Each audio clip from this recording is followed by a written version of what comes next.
Although Garbo had worn slacks in the late 20s, it was Marlene Dietrich's shocking appearance in this scene from Joseph von Sternberg's Morocco, 1931, that seems to have secured a permanent place for pants in women's wardrobe.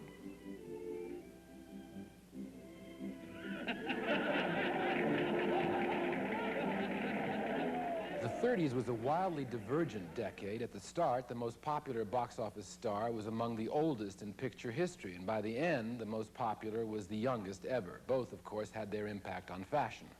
Between 1932 and 1934, the year she died at the age of 66, Marie Dressler was America's favorite movie star. This was one of her last and best, with Lionel Barrymore in George Cukor's film of Dinner at 8, with an all-star cast that included another trendsetter, Jean Harlow, the original platinum blonde, with Wallace Beery here.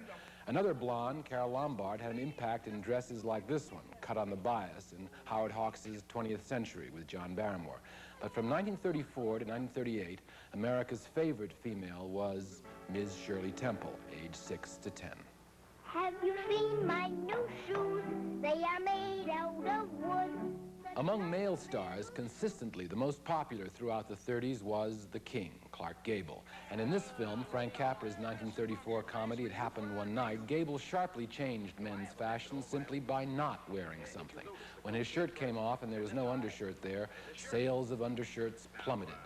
And the situation did not improve for nearly 20 years, not until they were revived in 1951 when Marlon Brando made them stylish again in A Streetcar Named Desire. The 40s began with a woman who has, in her own way, set fashion and tastes in America now for 50 years, as Katharine Hepburn did here in George Cukor's film of the Philadelphia Story, co-starring Cary Grant and James Stewart. Hepburn also produced the picture. A trendsetter for the 40s career woman was Rosalind Russell here in the first and best of those kind of roles she played, competing in a man's world in Howard Hawks' His Girl Friday, again with Cary Grant. By the mid-40s, the fabric shortage because of the war had encouraged simpler and scantier styles, as Lauren Bacall wore in Howard Hawks' To Have and Have Not with her future husband, Humphrey Bogart. And then in 1946, the strapless bra came out, and certainly nobody modeled it better that year than Rita Hayworth in Gilda. Not that much of a picture, but perhaps the most striking array of mid-40s fashions in any one movie. And Rita was then still the top pinup.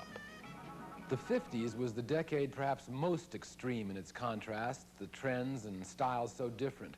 There was the extraordinary chic of another Hepburn, Audrey, as she lit up the screen in her first two American films, William Wilder's Roman Holiday with Gregory Peck and Billy Wilder's Sabrina with Bogart and William Holden.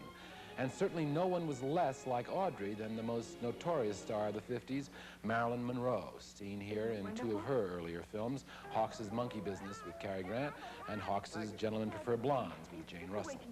Subtler 50s contrasts, but sharp nonetheless, exist between the most popular actress by far of that decade, Doris Day, seen here with Jimmy Stewart in Hitchcock's The Man Who Knew Too Much, and, say, another blonde, Grace Kelly, in a very different Hitchcock picture, Rear Window, also with a very different Jimmy Stewart.